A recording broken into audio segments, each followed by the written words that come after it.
Buenas tardes, damos inicio al desarrollo de nuestra clase que corresponde a la fecha 7 de diciembre. Bueno, hoy vamos a dar continuidad, en este caso, al desarrollo de la unidad 4, la segunda parte, que correspondería a la parte teórica de la sociedad de responsabilidad limitada. Hoy vamos a estar viendo ya la última parte del material teórico, que tiene que ver exclusivamente con esa parte. Y ya las otras clases vamos a estar desarrollando lo que compete a la parte práctica sobre SRL. ¿Verdad? Algunas que otras cositas vamos a estar viendo. Variaciones que tengan respecto a casos demostrativos sobre este tipo de actividades. Que la variación principal siempre vamos a encontrar en el asiento de apertura, ¿verdad? En este caso están compuestas por cuotas de capital, algunas operaciones con tarjetas de créditos, ¿verdad? Que son lo que vamos a estar agregando más con relación a los casos anteriores que ya habíamos visto, ¿verdad? Y el depósito en garantía también, que está dentro de esta parte, que tenemos que demostrar cómo es el proceso de registración, ¿verdad? Y una vez que termina el proceso de obtención de la constitución en sí, hablando de este tipo de organizaciones, y haya sido inscripta en los registros públicos de comercio y registro público de personas jurídicas y asociaciones, ¿verdad? Se tenga que retirar, en este caso, el mencionado depósito en garantía, hablando, ¿verdad? Y todas estas cosas son los que vamos a estar viendo en la parte de casos prácticos, ¿verdad? Dependiendo de nuestro tiempo, por supuesto, ¿verdad? Creo que de hoy en noche es nuestro examen. Y vamos a estar solamente con la parte de videoconferencias, entonces, esa semana, ¿verdad? Bueno, nosotros estuvimos hablando en el tema de la sociedad de responsabilidad limitada hasta la conformación o constitución, en este caso, de este tipo de empresas entre padres e hijos menores de edad, en este caso. Ahí habíamos cortado la clase pasada y hoy vamos a entrar en la parte de inscripción de las SRL. Y nos dice que el artículo 967 del Código Civil dispone que las sociedades adquieren la personalidad jurídica desde su inscripción en el registro correspondiente. ¿Cuáles son estos registros? Son el registro público de comercio y el registro de personas jurídicas y asociaciones, en este caso, ¿vale? No son los registros en los cuales tienen que estar inscriptos, en este caso, la sociedad de responsabilidad limitada. Estos registros, por ende, también tienen que ser publicados, o sea que tiene que estar la publicación pertinente para que sea de público conocimiento. Nos dice que luego de efectuar las inscripciones en los registros mencionados, se ordenará la publicación de un extracto del contrato por el término de 3 días en 2 diarios de mayor circulación. Esa es la consigna, en este caso, que tienen que cumplir las SRL, que una vez inscripta en los registros que les mencioné anteriormente, ¿verdad? Se tiene que publicar un extracto de ese contrato, ¿verdad? En un diario, ¿verdad? De gran circulación es lo que se busca, ¿verdad? Por el término de 3 días, en este caso, ¿verdad? Y tiene que ser en diarios de mayor circulación, es lo que establece. 2 diarios de mayor circulación por 3 días tiene que ser publicado ese extracto del contrato, en este caso, en la Constitución, de esa organización, de esa sociedad, ¿verdad? Eso es requisito también, ¿verdad? Ahora vamos a pasar a ver el capital social que ya nosotros estuvimos viendo, estuvimos hablando ya en forma genérica, ¿verdad? En forma general sobre la composición del capital social, en este caso, ¿verdad? Dentro de este tipo de organizaciones, ¿verdad? En este apartado nos dice que se forma con los bienes aportados por los socios, ¿verdad? Nosotros habíamos visto que los socios son los dueños de este tipo de organizaciones. ¿verdad? Razón por la cual el importe de aquel debe coincidir con el valor de estos. En este tipo de sociedades, el capital social reviste una importancia igual que en las sociedades anónimas, por lo que se ve la importancia de resguardar este elemento en salvaguarda de los derechos de terceros. El capital es un elemento fundamental, por lo tanto debe figurar en el acto constitutivo, ya se trate de aportes en dinero o aporte en especie. Con respecto a ellos diremos que el capital social debe suscribirse íntegramente en el acto constitutivo. Su aporte no puede estar sometido a ningún tipo de condiciones o plazos que contravengan la disposición legal. Debe tenerse en consideración que el capital social es el más importante de los elementos del contrato, pues es el que mueve todo el complejo industrial, agrícola, ganadero, etcétera, según el tipo de actividad que desarrolle la organización en cuestión, que constituye el objeto de la empresa. No debe confundirse el capital con el patrimonio, que es un elemento dinámico formado por la masa resultante de operaciones efectuadas entre el sujeto a la suerte de ese movimiento, tanto que en un momento dado el patrimonio puede ser mayor o menor que el capital social. Bien, el capital social entonces nos dice en este caso que puede ser, ¿verdad? O sea que es luego en este caso, ¿verdad? El formado por esos bienes aportados por estos socios. Esos bienes, en este caso, pueden ser en efectivo o pueden ser en especie, como nosotros ya habíamos hablado, ¿verdad? También nos dice que la suscripción debe realizarse íntegramente al momento de constituirse la sociedad, nos dice, ¿verdad? De ninguna manera, ¿verdad? Se tiene que suscribir parcialmente el capital. La suscripción se hace por el 100%, la integración, ¿verdad?, de estos aportes, ¿verdad?, el compromiso que fuere en efectivo tendrá que ser integrado al 100%, o sea, la totalidad. Aquellos compromisos que son aportaciones en especie deberán ser, en este caso, ¿verdad?, integradas conforme, ¿verdad?, estipule la legislación. Y en caso de no completar esa integración del capital en especie comprometido, tendremos un plazo de 2 años para poder, en este caso, ¿verdad?, integrar el resultante. Eso es lo que nos dice en cuanto al capital social de las sociedades de responsabilidad limitada. División del capital social en cuotas. Es un punto esencial e indispensable dentro de este tipo de sociedades, por ejemplo, ya que el capital en sí de las sociedades de responsabilidad limitada están divididas en cuotas, en este caso, de igual valor. Todo el capital está distribuido en cuotas, así como el capital de las sociedades anónimas está dividida en acciones. El capital social de las SRL están divididas en cuotas de igual valor.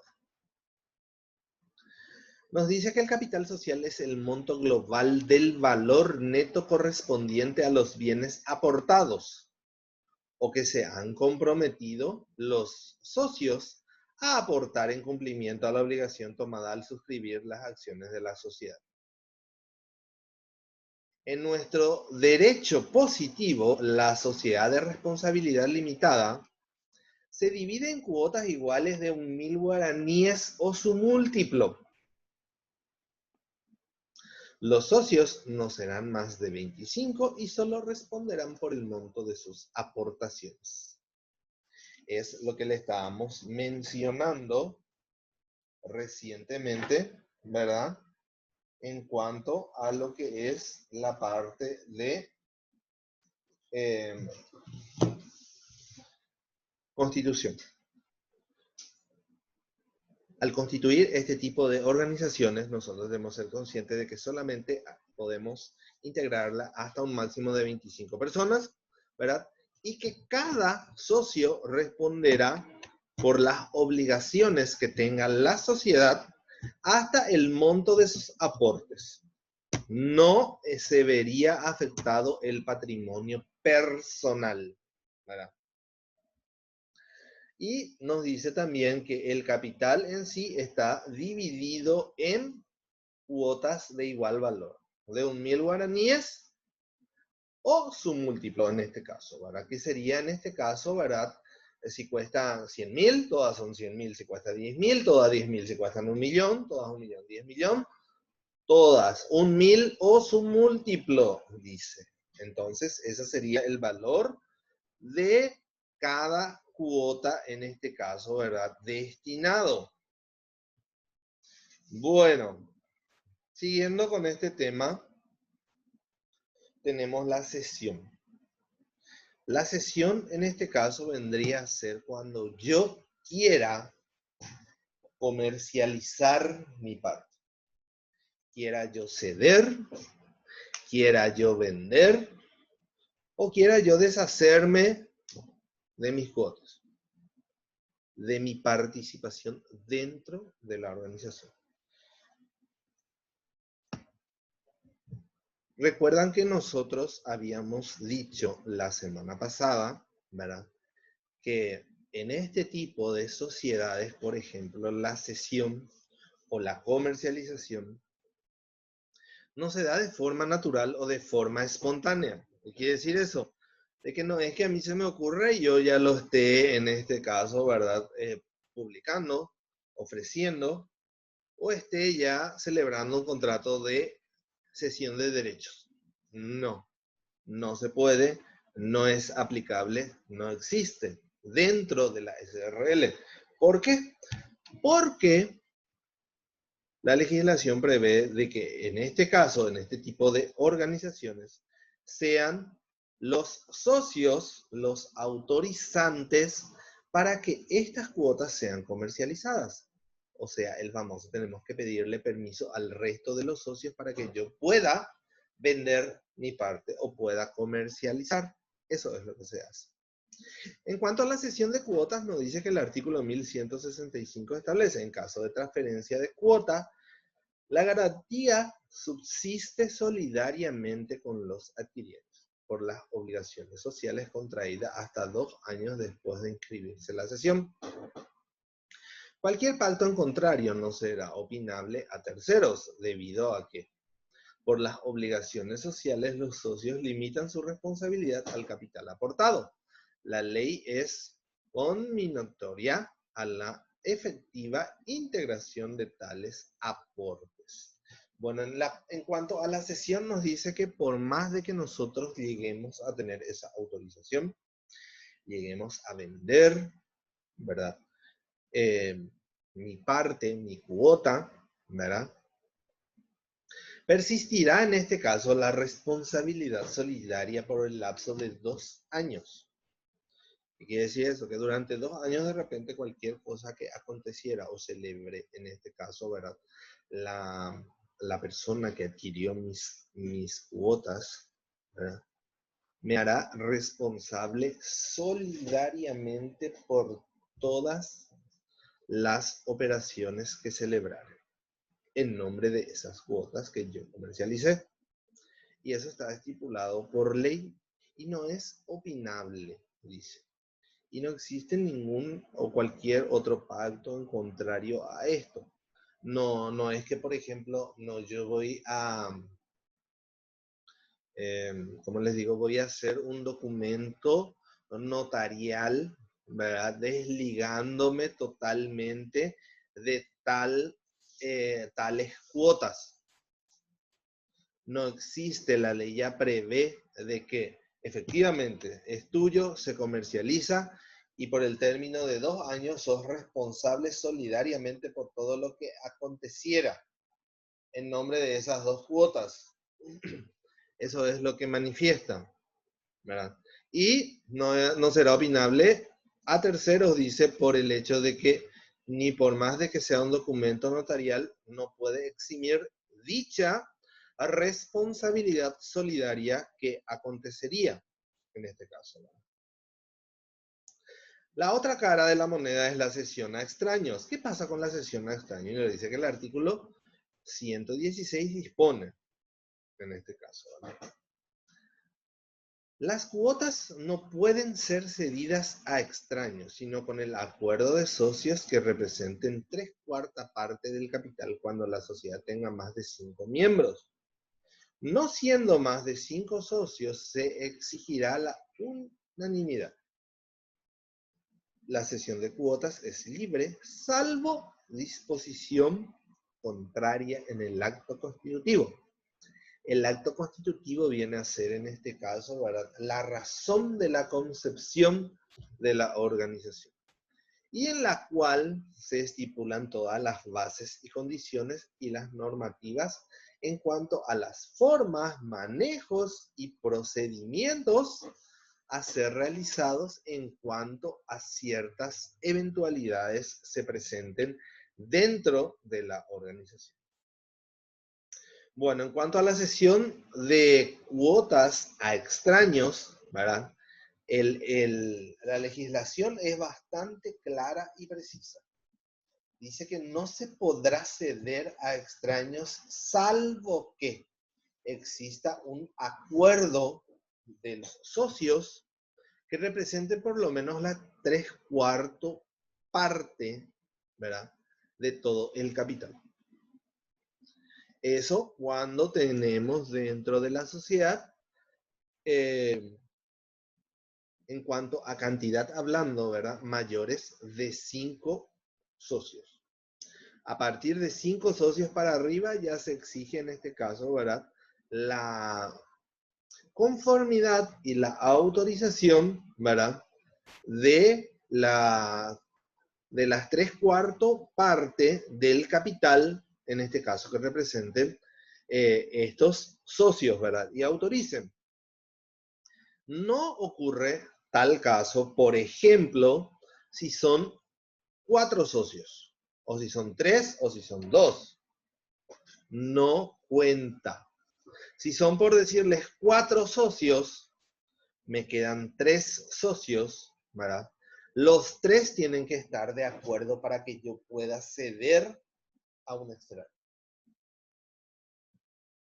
El extraño, en este caso, viene a ser una persona ajena a la organización. A eso nos estamos refiriendo con extraño, cuando es una persona ajena, en este caso, ¿verdad?, a la organización. Y esas son las disposiciones en cuanto a las respectivas sesiones, ¿verdad? Ahora vamos a ver el procedimiento en caso de la negativa de los socios. Puede darse el caso, en este caso, ¿verdad?, valga la redundancia, ¿verdad?, de que yo plantee vender o transferir mis cuotas y los demás socios se nieguen, no me apoyen, no me autoricen. Entonces, ¿cuál es el procedimiento? Y está estipulado en el artículo 1668, que dispone: denegado la autorización, el que pretenda ceder su cuota podrá concurrir ante un juez del domicilio social, quien, con audiencia del opositor y sumariante, podrá autorizar la transferencia si no existe justa causa que lo impida. Si se juzga infundada la oposición, los socios podrán optar por la compra dentro de los 10 días de notificado la autorización judicial. Si más de uno ejerce esa preferencia, las cuotas se prorratearán y, si es posible, se distribuirán por sorteo. Como se podrá deducir, este procedimiento es el utilizado en caso de transmisión de cuotas. Bueno, entonces está estipulado en este caso, ¿verdad?, por ley, que el procedimiento, cuando todos me niegan la posibilidad de que yo pueda vender mis cuotas, ¿verdad? Yo, en este caso, ¿verdad? Titular, puedo acercarme, en este caso, al juez del domicilio social. El domicilio social viene a ser, por ejemplo, el lugar donde está operando la organización. Entonces me voy yo con una audiencia del opositor, en este caso que vendrían a ser los socios que me niegan, ¿verdad?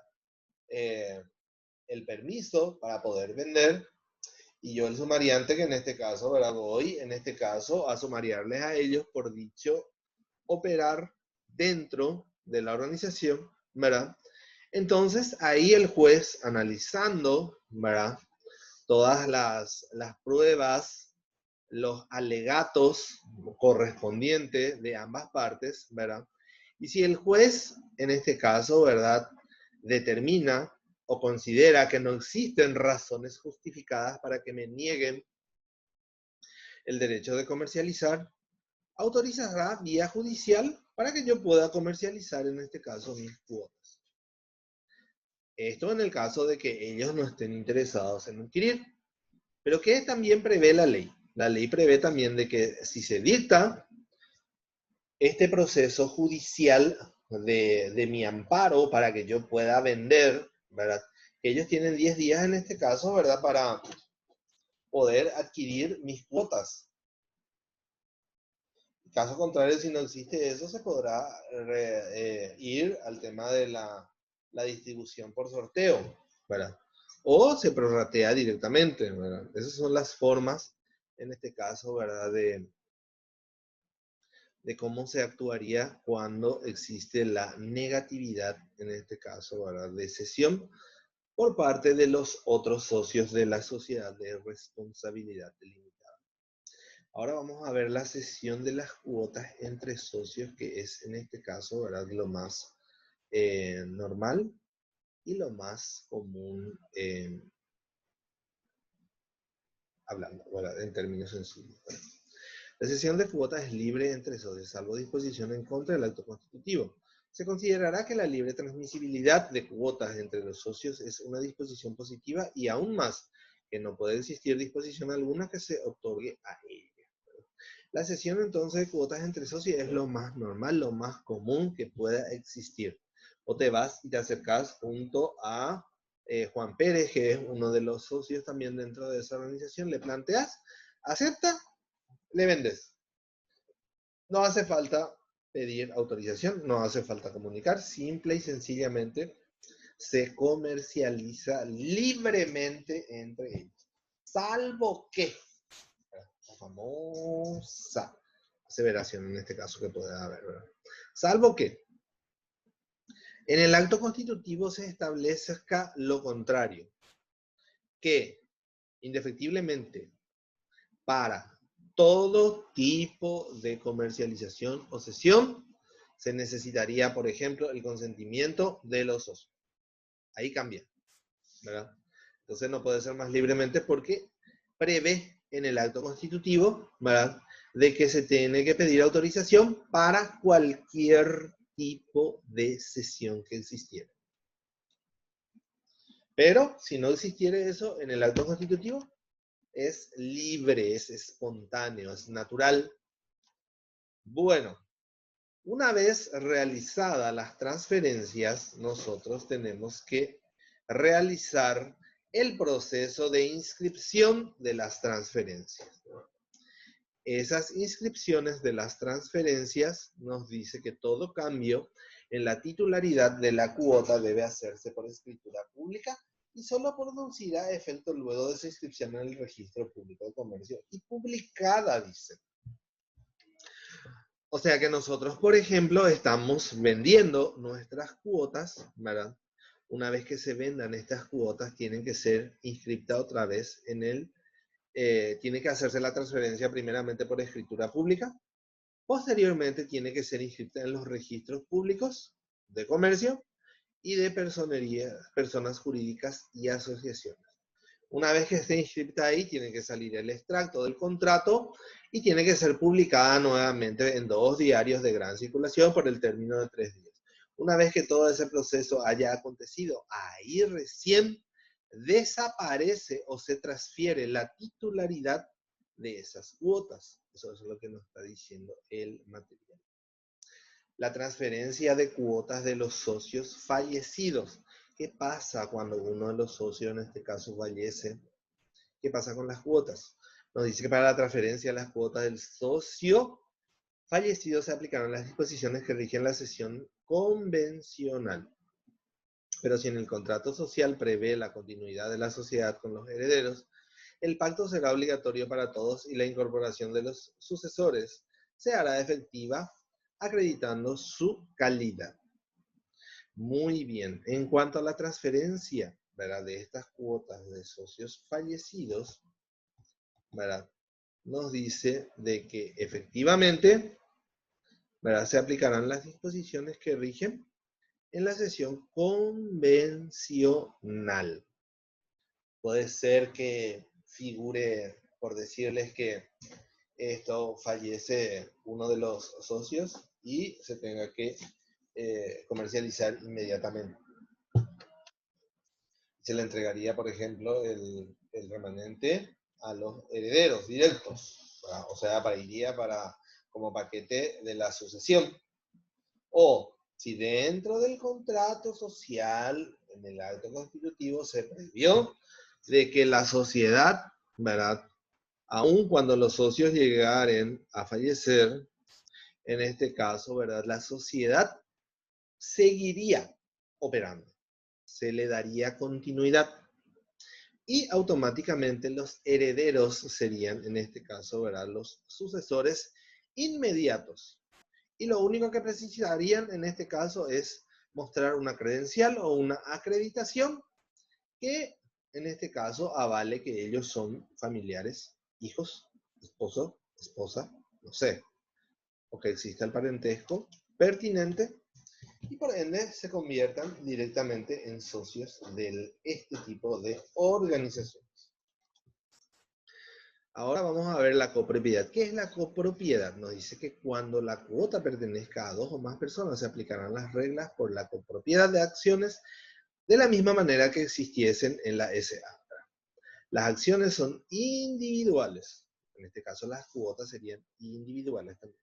Si existiese copropiedad, en este caso se aplicarían las reglas del condominio. ¿Qué quiere decir condominio? De que hay más de una persona que son dueños de un solo bien. Entonces, la sociedad en este caso le exigiría a estos condominantes, ¿verdad?, de esa cuota, que representen en este caso, ¿verdad?, o que asignen un representante. Porque para la sociedad solamente precisa que una cuota esté a nombre de una persona, nada más. Puede tener dos, puede tener tres, cuatro o la cantidad de dueños que ustedes quieran o que se puedan imaginar una cuota. Pero ante la sociedad se debe designar en forma unitaria un representante. ¿Por qué? Porque ese representante es lo que estaría en este caso representando con derecho en esa cuota, ¿verdad? Con derecho de esa cuota dentro de la organización, ¿verdad?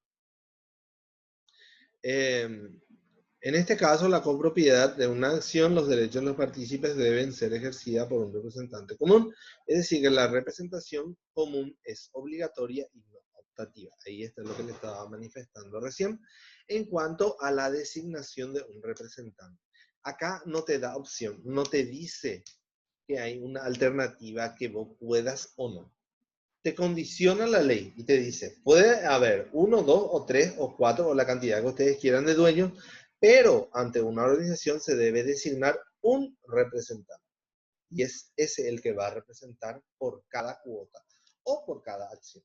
La misma disposición rige para una SRL y para una SA en cuanto a copropiedad hablando, ¿verdad? Bueno. Cambio del objeto, fusión, transformación y toda otra modificación. Esto, por ejemplo, cuando vamos a cambiar de figura societaria, ¿verdad? El cambio del objeto, la fusión, la transformación y toda otra modificación que imponga mayor responsabilidad de los socios deberá resolverse por unanimidad de votos.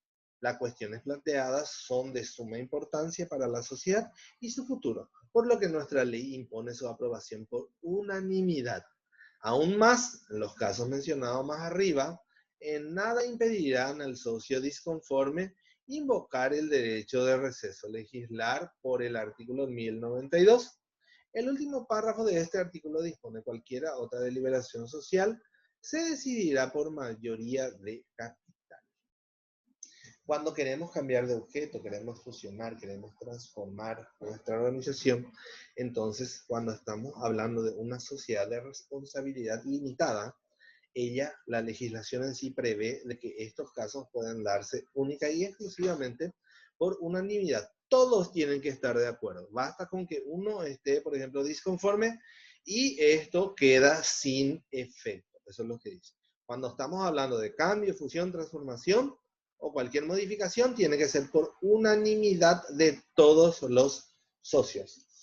¿Cuáles son los derechos de estos socios? El artículo 1178 dispone que cada cuota da derecho a un voto, rigiendo para el caso de las limitaciones en el orden personal impuestas a los socios en las sociedades anónimas. Cada cuota da derecho a un voto según el principio general de las sociedades mercantiles. La cuota es indivisible, aunque es susceptible de copropiedad. De la misma forma que los derechos del accionista cuando tienen acciones son los derechos de los socios cuando tienen las cuotas. Da derecho en este caso a un voto, cada cuota. Solamente una persona, ¿verdad?, puede votar, por más de que en teoría exista, por ejemplo, 3 o 4 dueños dentro de una cuota.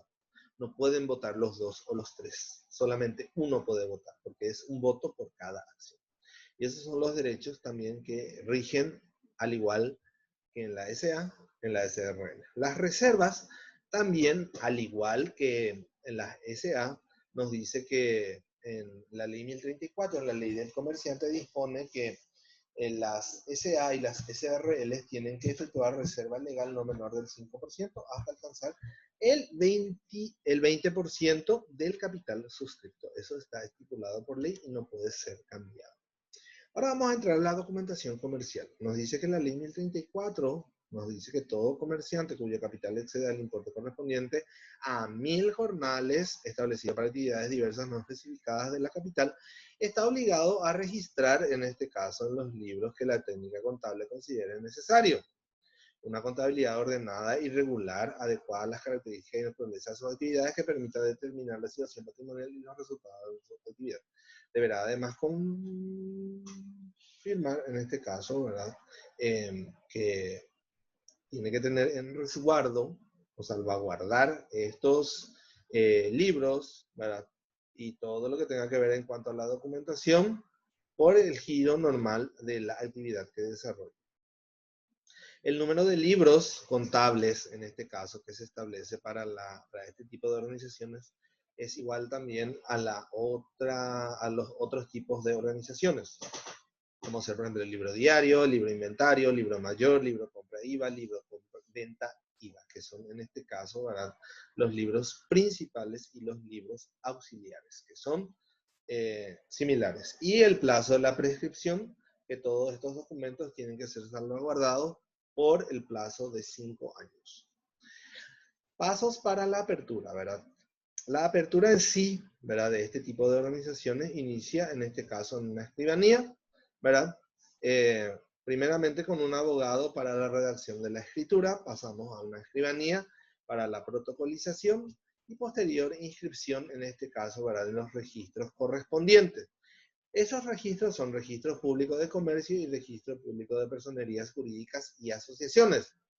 Una vez que termine ese ciclo, sale la publicación, el extracto. Tenemos que publicarlo en los diarios de gran circulación por el lapso de 3 días.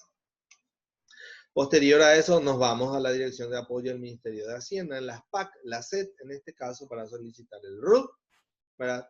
Y ahí nosotros tenemos la serie de documentos que presentar, como ser, en este caso, la boleta de servicios públicos para identificar la cuenta corriente catastral, la copia de la escritura de constitución, ¿verdad?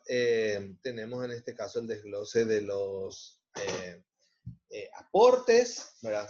El certificado de depósito bancario también, que se efectuó en el Banco Central del Paraguay en el Banco Oficial. Eso en cuanto a lo que es, en este caso, ¿verdad?, para la inscripción en los registros públicos. Para que nosotros podamos hacer el proceso de inscripción en registros públicos, tenemos que tener el comprobante del depósito en efectivo que hayamos realizado, ¿verdad? O sea que tenemos la obligación de realizar. La inscripción en los registros públicos nos dice que tarda de 15 a 30 días, ¿verdad? En estos registros, por ejemplo, el trámite de la Constitución, ¿verdad?, se realiza comúnmente por el escribano. O sea, nosotros vamos a protocolizar nuestro contrato social, a formalizarlo en una escribanía, y es la escribana o el escribano el que se encarga de realizar estos trámites de inscripción. ¿Verdad? Nosotros simplemente esperamos, firmamos lo que la escribana en este caso nos indique en cuanto a formularios, y tarda aproximadamente unos 15 días. En la matrícula del comerciante nos dice que esto se solicita mediante una carta dirigida al juez de turno, ¿verdad?, firmada por el socio, en este caso encargado de la parte administrativa, y el abogado patrocinante, en este caso, ¿verdad? Y esto se solicita en el Palacio de Justicia. La matrícula del comerciante también es un requisito indispensable que tiene que tener en este caso, ¿verdad?, todas las organizaciones, porque es como un documento respaldatorio, ¿verdad? También en este caso, ¿verdad?, estamos hablando, ¿verdad?, seguidamente de la rúbrica de estos libros. Nosotros ya habríamos visto en los pasos de la apertura, ¿verdad?, respectivamente, que nosotros tenemos que tener libros. Esos libros, en este caso, tienen que ser rubricados para que puedan ser utilizados. La ley estipula que tienen que estar rubricados para ofrecer mayor solvencia y mayor seguridad respaldatoria a la hora de justificar las operaciones organizacionales. Con eso no les digo, por ejemplo, que solamente libros rubricados se puedan utilizar. El empresario puede optar por realizar estos registros en libros no rubricados. Pero ¿cuál es la desventaja?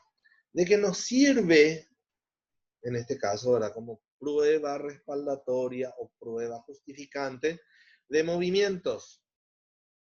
O sea, estás en infracción porque la ley te dice que vos tenés que tener 5 libros contables y que los 5 libros contables tienen que estar rubricados. Si eso no haces, no estás ceñido en lo que establece la ley y por ende estás en falta. Y cuando estás en falta, las instituciones estatales pueden, en este caso, ¿verdad?, aplicarte las sanciones administrativas que consideren pertinentes o las multas en este caso, ¿verdad?